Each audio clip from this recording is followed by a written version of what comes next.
कृषि विज्ञान की विभिन्न शाखाएं। फर्स्ट है शस्य विज्ञान।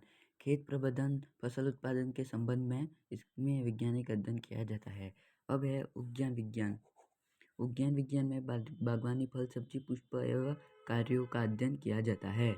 पशुपालन एवं पशुधन उत्पादन, इसमें तो आपको बताया पशु को पालने का वैज्ञानिक अध्ययन किया जाता है। मधुमक्खी पालन, मधुमक्खी पालन एवं शहद उत्पादन। मछली पालन एवं उत्पादन का अध्ययन। रेशम कीट पालन एवं रेशम उत्पादन का वैज्ञानिक अध्ययन। लाख उत्पादन से संबंधित वैज्ञानिक अध्ययन। वन विज्ञान, उगने वाले पौधों के उगने एवं उपयोग के बारे में अध्ययन। मशरूम उत्पादन का वैज्ञानिक अध्ययन। कुक्कुट पालन मतलब मुर्गी पालन। अब आता है कीट विज्ञान। कीट विज्ञान फसलों पर पड़ने वाले प्रभावों का वैज्ञानिक अध्ययन इसमें किया जाता है। पादप रोग विज्ञान, पौधों पर लगने वाले विभिन्न रोगों का कारक नियंत्रण।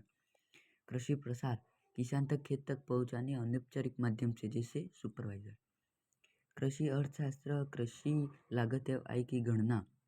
भारत जलवायु की विविधता वाला देश है। भारत विश्व के अनेक देशों की अपेक्षा खेती व कृषि के अन्य कार्यों की दृष्टि से उपयुक्त स्थान माना जाता है। भारत में 70% लोग खेती पर निर्भर हैं।